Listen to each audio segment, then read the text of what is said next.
From Pacifica, this is Democracy Now! No part of my budget will be free from scrutiny or untouched by reform. We will end no-bid contracts that have wasted billions in Iraq and end tax breaks for corporations that ship jobs overseas. President Obama's words in 2009. Today, as the war in Afghanistan approaches its 10th anniversary, a pair of new reports reveal how the Pentagon squandered tens of billions of dollars while tripling the amount of no-bid contracts. Then a United Nations report on Israel's deadly 2010 attack on the Mavi Marmara, a Gaza-bound aid ship, accuses Israel of using excessive and unreasonable force when commandos killed 9 people on board. Turkey now is expelling Israel's ambassador to Turkey and says it's cutting military ties with Israel.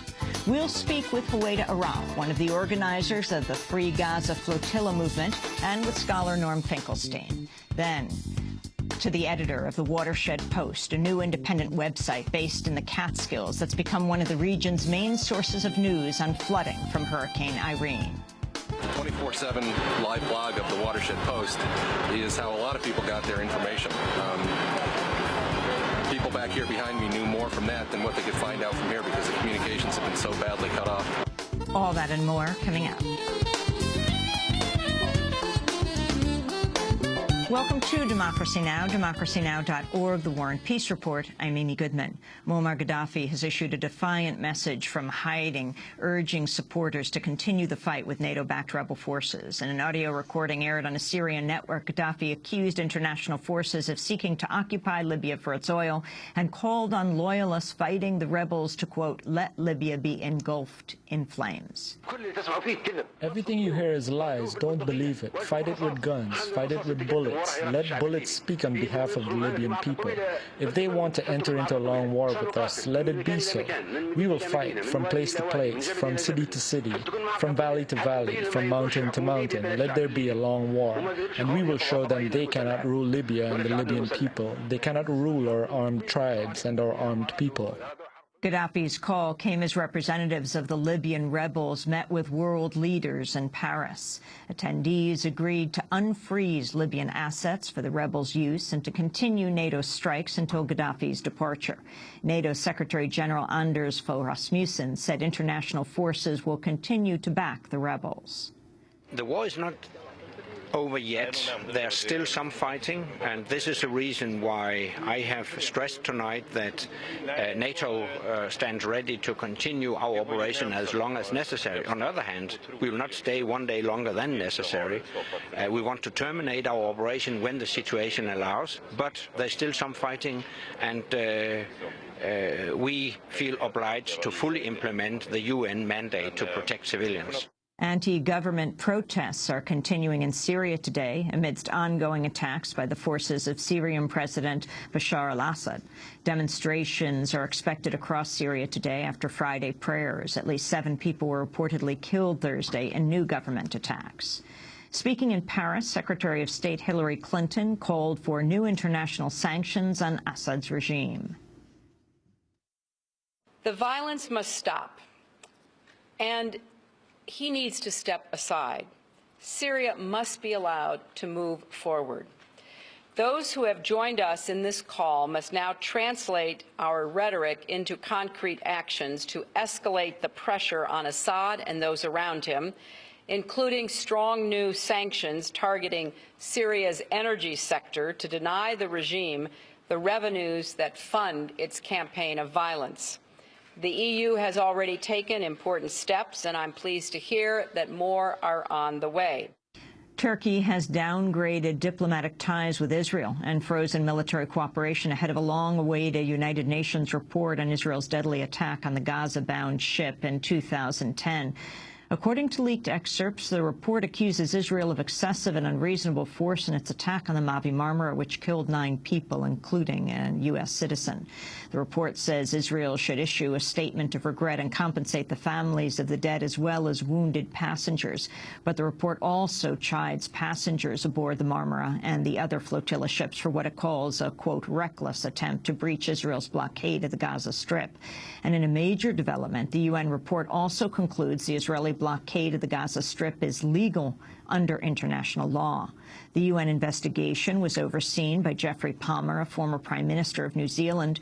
Turkey says it will expel the Israeli ambassador and downgrade diplomatic ties to their lowest level until Israel drops its refusal to apologize for the raid and provides compensation.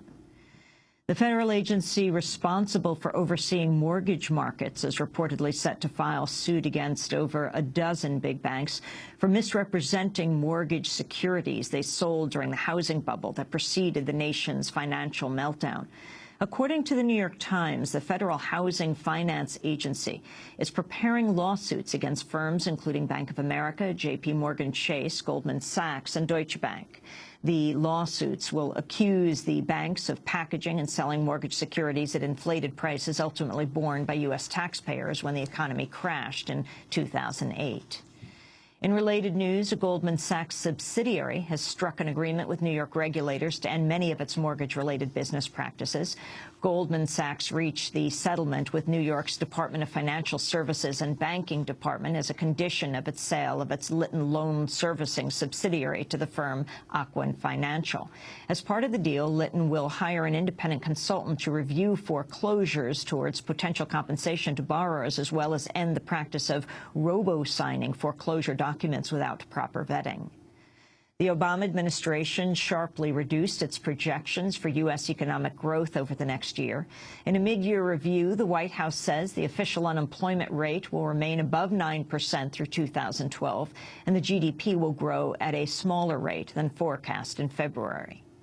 Federal regulators say last week's East Coast earthquake caused the shift of massive casks storing nuclear fuel at Virginia Power's North Anna nuclear power plant. According to the Nuclear Regulatory Commission, the 5.8 magnitude earthquake moved the casks an inch to 4 inches on their concrete pad. It's the first time a U.S. earthquake has ever caused such a shift of nuclear casks in the United States. The plant's operator says the casks sustained no damage and are not a threat. The news comes as a government review has found the risk of an earthquake triggering a major accident at U.S. nuclear plants is far greater than previously thought. According to the Associated Press, a Nuclear Regulatory Commission analysis says the North Anna plant is 38% more likely to suffer core damage from an earthquake than it was 20 years ago. Civil disobedience actions continue outside the White House in the campaign urging President Obama to veto a proposed pipeline carrying oil from Alberta's tar sands to the Gulf Coast. Thursday's protests against the Keystone XL were led by a group of former staffers and volunteers who worked on Obama's 2008 election campaign. Also Thursday, former Vice President Al Gore voiced his support for the protests, calling the demonstrators outside the White House, quote, brave, and saying the approval of the Keystone XL, quote, would be an enormous mistake. A new study has provided potentially groundbreaking evidence of a link between exposure to toxic debris at New York's Ground Zero and the development of cancer. The medical journal The Lancet reports male firefighters exposed to dust and smoke at the site of the 9/11 attacks have a 19% higher risk of developing cancer than colleagues who were not exposed.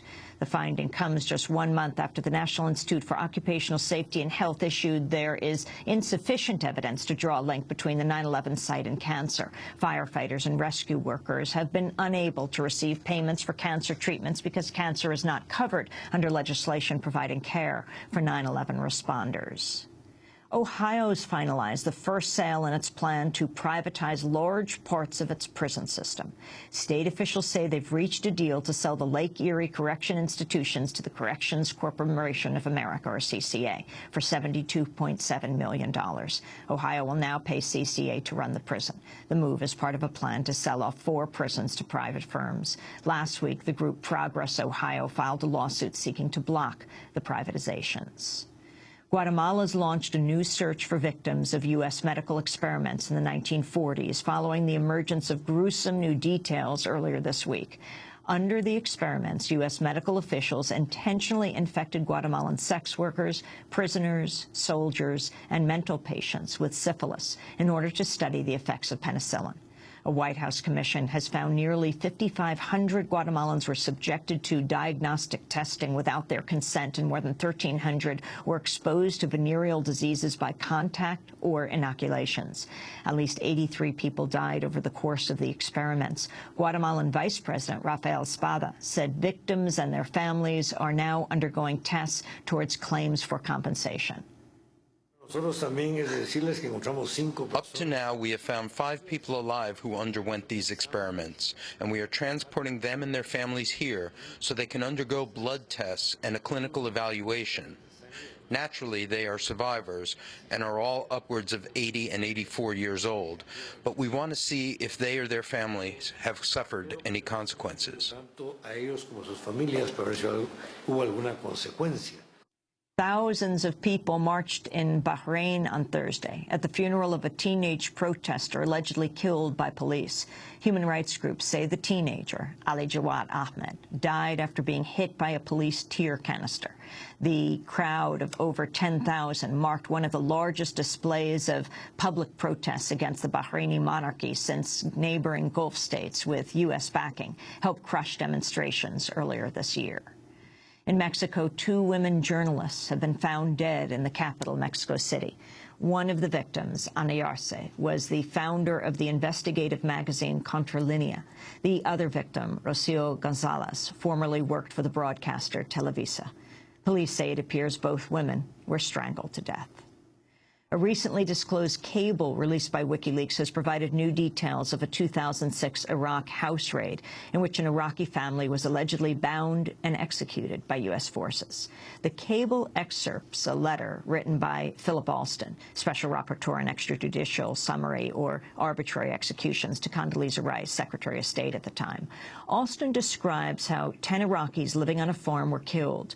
The dead included a 28-year-old man and his wife, the man's 74-year-old mother, his sister, a visiting relative, and 5 young children ranging in age from 5 months to 5 years old. According to the cable, U.S. forces were fired upon when they approached the property, resulting in a firefight. The American troops then entered the house, bound all the residents, and executed them. Shortly thereafter, an air raid was called in to destroy the home. WikiLeaks, meanwhile, has now published its full archive of over 251,000 secret diplomatic cables without redactions. In a statement, WikiLeaks' 4 media partners, The Guardian, The New York Times, El País, and Der Spiegel, condemned the move, saying it would endanger thousands of people named in the documents as sources. And those are some of the headlines. This is Democracy Now!, democracynow.org, The War and Peace Report. I'm Amy Goodman. And I'm Juan Gonzalez. Welcome to all of our listeners and viewers around the country and around the world.